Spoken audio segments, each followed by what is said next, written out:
Bueno, primero una reflexión y es a partir de este uso de la bata, de la robe de chambre, y es a partir de la idea de que uno debería hacer ciertas cosas por placer, por ocio, y no por una necesidad de demostrar quién uno es.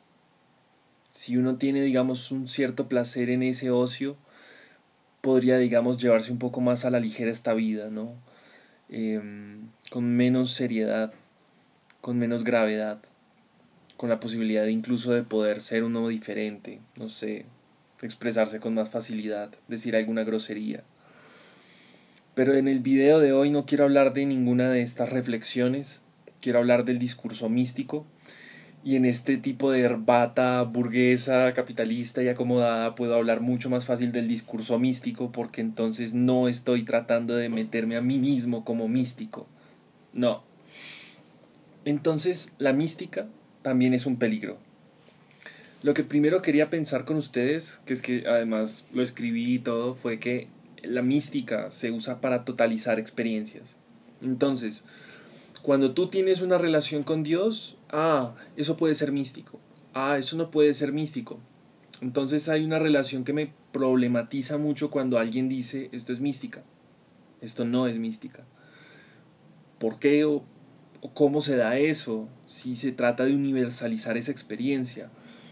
Y yo digo que sí es posible, entre comillas, y muy pocos autores me lo han tratado de demostrar y se los creo. Pero de resto, escucharle a mis compañeros de clase, no sé, gente, colegas, para decirle a la gente de la carrera, colegas, esto es mística. Hey. Hay otro uso de la mística que es un poco más fácil de deducir y es un uso místico como algo fascista. El fascismo ha tratado de utilizar a la mística, o por lo menos las derechas han tratado de utilizar el discurso de la mística para inscribir una forma de voluntad excesiva con un sentido profundo. Entonces, cuando tú vas a hacer, por ejemplo, una investigación sobre la palabra mística, el uso de la palabra mística en varios campos, yo me di cuenta que la palabra no solamente era usada por el discurso religioso, sino por el discurso obrero. Entonces es la mística del trabajador. ¿Cuál es la mística del obrero? El obrero trabaja, pero entonces tiene que haber un sentido más profundo en el trabajo y eso sería místico. Es confuso, es complejo este uso del totalitarismo, de los fascismos que tratan de utilizar a la mística. Los alemanes habían experimentado con ciencias ocultas, aunque eso no podría decir que sea literalmente mística, pero sí hay un acercamiento de las derechas por tratar de hacer compleja la realidad desde un discurso místico. Y eso que entre comillas es al revés. Cuando uno hace mística, creo que se simplifica demasiado la realidad. Entonces uno puede escuchar a un San Juan de la Cruz diciendo, no sé, todo es amor, o a un Padre Pío diciendo, todo es reza, confía y ama, y listo, se acabó toda la problematización del mundo. Entonces, ahí les dejo esa primer paradoja. Quiero pasar ahora a la mística como un recurso de escape para la academia, pero la academia ya canibalizó el discurso místico. No, ni siquiera lo canibalizó, lo devoró. Lo devoró de una forma brutal. No para absorberlo, no creo.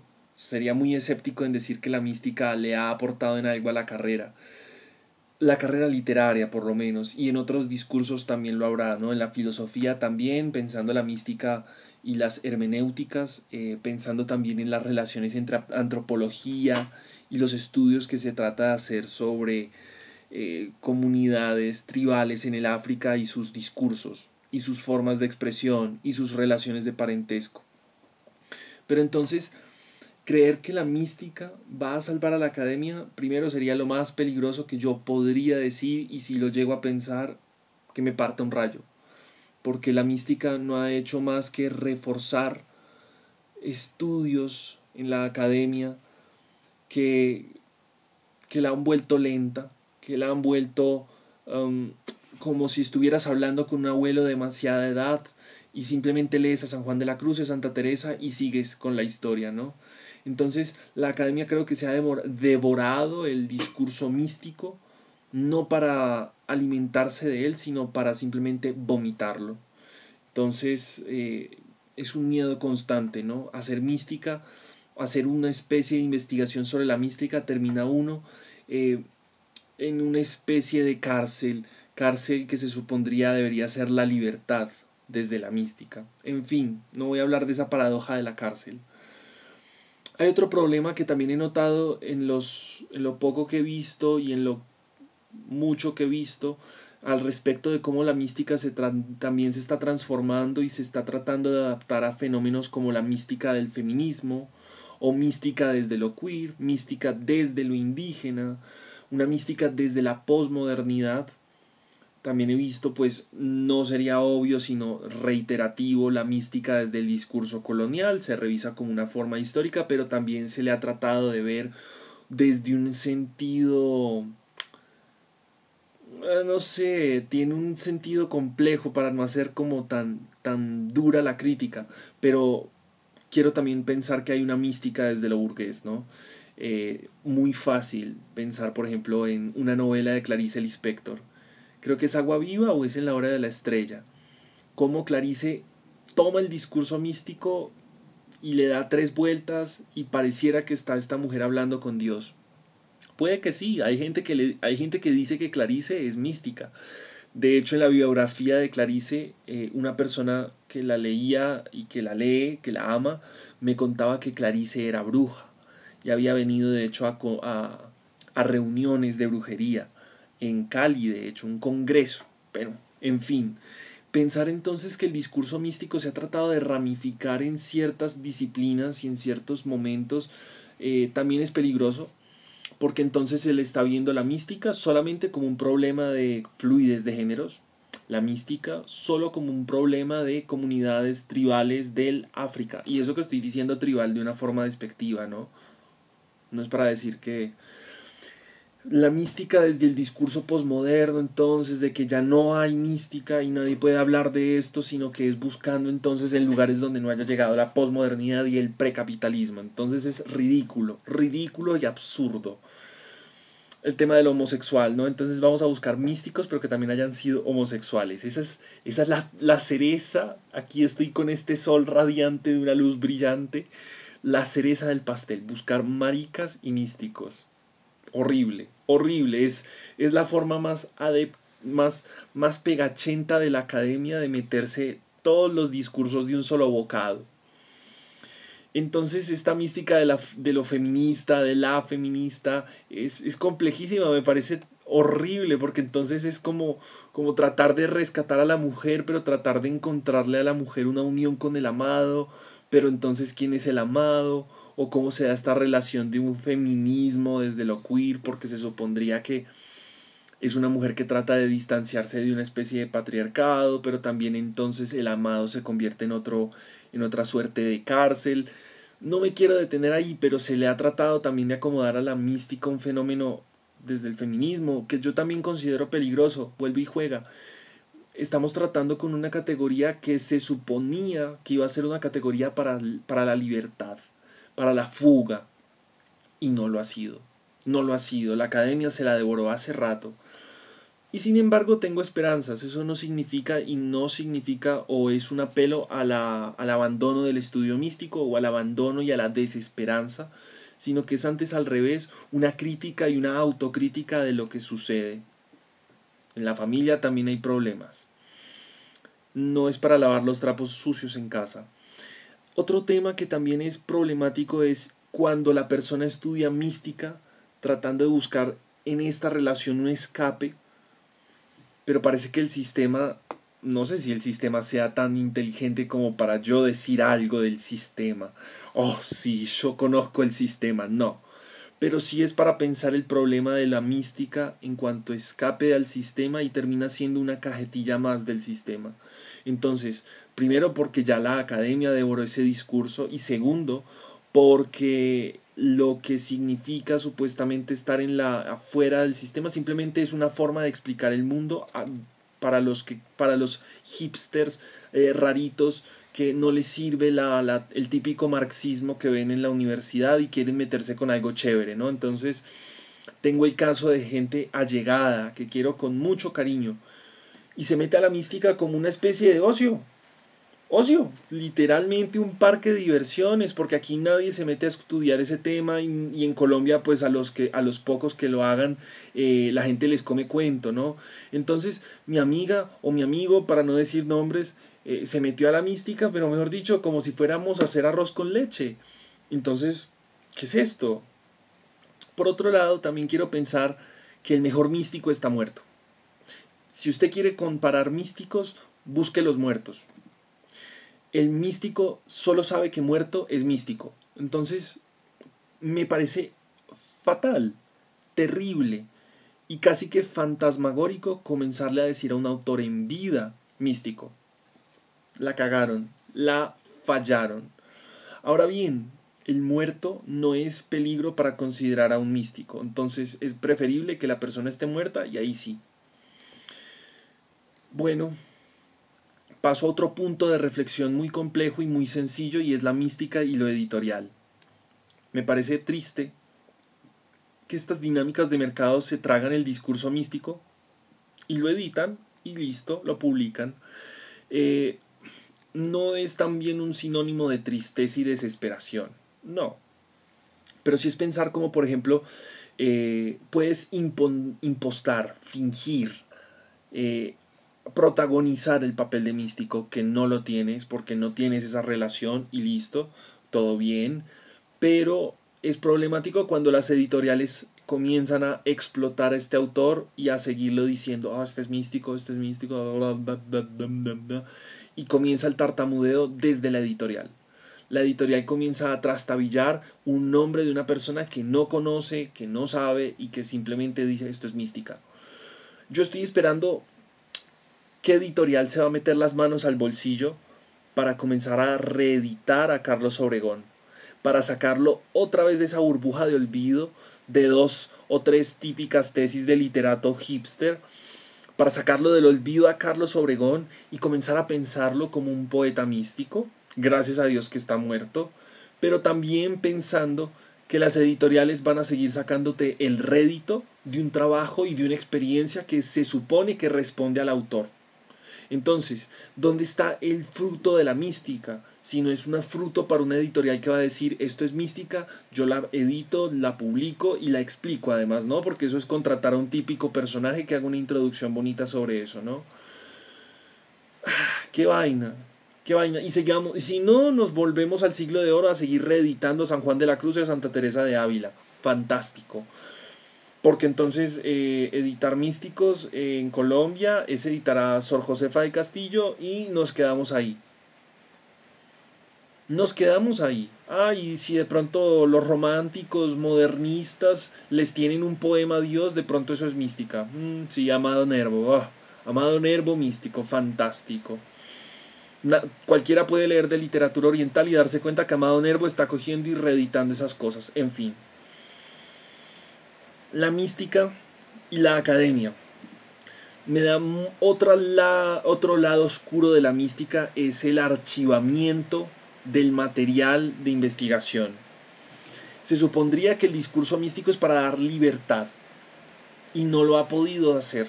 No ha podido, digamos, suceder porque las academias han tomado las investigaciones, las editan, las publican o las archivan. Entonces hay que pagar la suscripción, hay que pertenecer a la universidad, hay que dar clases, hay que, mejor dicho, hacerse amigo del profesor para conseguir el texto.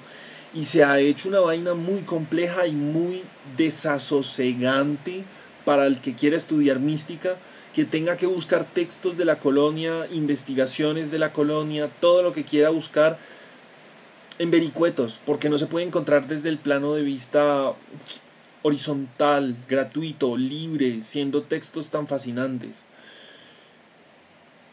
Yo lo dejo así, o sea, si usted quiere estudiar mística y ser un académico con bufanda y boina y una pipa y querer decir esto es mística y esto no es mística, todo bien, usted es libre de tirarse la vida, pero que usted tome sus trabajos y los archive, sabiendo que hay otras personas que también están investigando el tema, que necesitan alguna mano amiga que les diga, que los guíe, que ubique. No, no, no, no, no, no, pague su suscripción, pague, pague, pague, pague. Listo. Por otro lado, pensar a la mística como un reforzamiento del capitalismo, en tanto la gente necesite pequeños cubículos para ubicarse y descansar. Entonces está, por ejemplo, el más fácil para mí, la pornografía. El cubículo de la pornografía para descansar de una jornada laboral de 12 horas, 8 horas, lo que sea.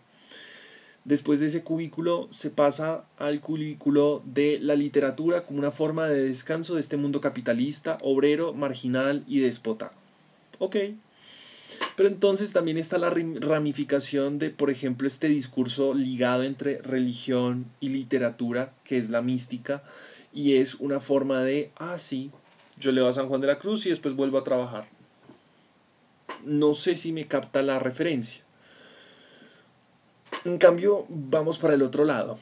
Las personas que hablan de la mística como un discurso, no diría comunista, porque yo tampoco todavía comprendo estas terminologías, pero es, entonces todo mundo puede ser místico.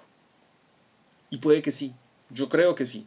O por lo menos hay un sentido de mística en cada ser humano. Y eso también le da un sentido universalizante a la palabra mística. Sin embargo, yo no utilizaría la palabra mística para todas las experiencias humanas. Pero entonces, este problema de que todos puedan ser místicos y la utopía de que nadie puede hacerlo, entonces me hace sentir que estamos en el juego de Clue, CLUE, que es el juego de buscar quién es el culpable. Entonces vamos a buscar quién es el místico de una reunión de 30 personas y nos matamos de unos en otros para ver quién es el que más está enamorado, quién es el que es más fuerte, quién es el que es más pegado del amado, quién es el que más está diciendo yo soy místico, yo soy místico. Entonces me hace sentir que dentro de estos años y de lo poco que he tratado de ver la poesía colombiana, o por lo menos los discursos y lo que he escuchado es ver un sentido de clue, buscando quién es el místico, quién es el que está escondido, quién es el que está resguardado. Y Jorge Cadavid sabrá de todo corazón que esa es mi primer crítica, porque se encierra para que lo busquen. No voy a detallar más. No voy a detallar más porque lo amo, pero él lo sabe. Ahora bien, la idea de unión con Dios y la autoedición, eso lo quiero defender porque me parece que es una postura que he ido pensando poquito, muy fino, muy delgadito. Y es la idea de que el místico sea una persona también criticante de lo editorial y que se pueda autoeditar. Que no busque la edición de una gran editorial, sino que más bien busque la autoedición como una forma de compartir la experiencia, poder vivir de ella, sí, es válido, es necesario, es cierto, pero también hacerlo por sí y no necesitando de este otro mediador, agente literario, que se va a sacar la plata con el trabajo de un místico. Entonces pienso en el trabajo de la autoedición también defendiéndolo con la biografía de William Blake. William Blake, no sé mucho de él, pero por lo menos lo poco que sé y que quiero rescatar es la idea de un poeta que también se le trata de místico, que todo lo que ve, todo lo que hace y pueda dibujarlo o por lo menos ponerlo en su imprenta y ponerlo, hacerlo físico. Y puede que se diga que es místico o no, la verdad no voy a entrar en detalle, pero es poder desde la autoedición resquebrajar este sistema que ha tratado de opacar y de aniquilar y de esclavizar la experiencia mística al servicio de una editorial. Entonces, hay una conferencia que después quisiera detallar un poco más, que dio Alejandra Toro Murillo, llamada Poesía Mística en Colombia. Me pareció, bueno, no voy a entrar en detalles, pero la conferencia que ella dio, ella hablaba de 3 poetas vivos además, vivos. Jorge Cadavid, Pablo Montoya, Hugo Jamioy creo que es, sí, porque Vito Apshana es otro. Y Freddy Chicangana tampoco, que estoy pensando en la antología de poesía de la Via Yala. ¿Por qué hablar de estos 3 hombres que están vivos y tratar de meterlos en un discurso místico. Ya de por sí lo están, ya de por sí los libros de Jorge son explícitamente discurso místico. Y sin embargo, no es por tenerle como piquiña, no es por tenerle como piedra ni nada de eso, es pensar cómo estamos utilizando el discurso místico simplemente para hacer otro prólogo a otra persona. Entonces, ¿eres buena persona? No, eres místico. Y con eso dices, wow, qué interesante. Es muy problemático, triste, complejo y absurdo escuchar a estudiantes de mi carrera, colegas, compañeros, compañeras, tratar el tema de la mística como si estuvieran haciendo un prólogo de otra persona. Y eso no es, claro, también lo hizo el otro personaje por ahí en un prólogo a un libro de Jorge Cadavid, lo sabemos. Para vender libros hay que decir esta persona es esta categoría. Pero seguimos haciéndolo y no somos conscientes de lo que estamos haciendo. Otro tema que estaba proponiendo ahí, que quiero pensar con este video que ya está un poco largo, es el tema de seguir colonizando espacios de silencio con la poesía mística. Lugares, espacios, personas, grupos que no se consideran místicas, que no saben qué es la mística o no les interesa saberlo. Y llegamos a esos lugares para decir esto es mística, esto es poesía.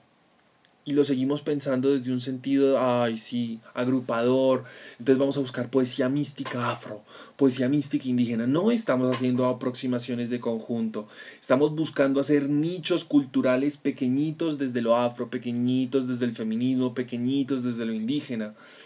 Entonces, vuelvo y reitero, la mística también puede ser peligrosa. Reitero otra vez esta palabra. La mística también puede ser peligrosa. Y me despido. Buenos días, buenas tardes y buenas noches.